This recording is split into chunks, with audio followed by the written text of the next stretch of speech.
This is episode 82 of Pausing on the Prophets, and today we are looking at Isaiah 10, verses 1 and 2, and Isaiah writes, "Woe to those who enact evil statutes, and to those who constantly record unjust decisions, so as to deprive the needy of justice and rob the poor of my people of their rights, so that widows may be their spoil and that they may plunder the orphans." The leaders are the object of Isaiah's words here. One doesn't have to directly harm the poor to harm the poor. Evil statutes and unjust decisions encourage corruption and greed. They empower bullies and those who thrive on doing evil. And who suffers? Well, the needy, the poor, widows, orphans. But we need to be careful that we don't just look at the category of widow and orphan as all that Isaiah is talking about. Widows and orphans also stand in for all who struggle in the system because they have no one to watch out for their interests.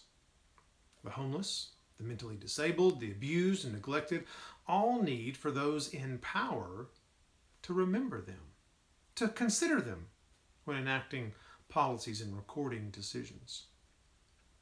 All of this takes wisdom, of course. A statute may be evil in result, even if not in intention.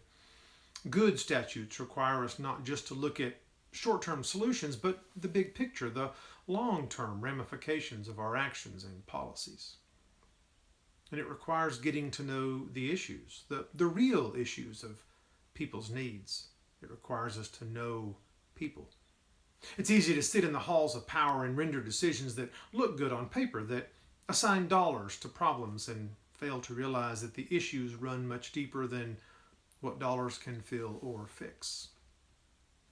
I'm reminded of the scene from A Tale of Two Cities when the Marquis throws a coin to the father of the child he has just run over in his carriage, as though the money would fix the problem.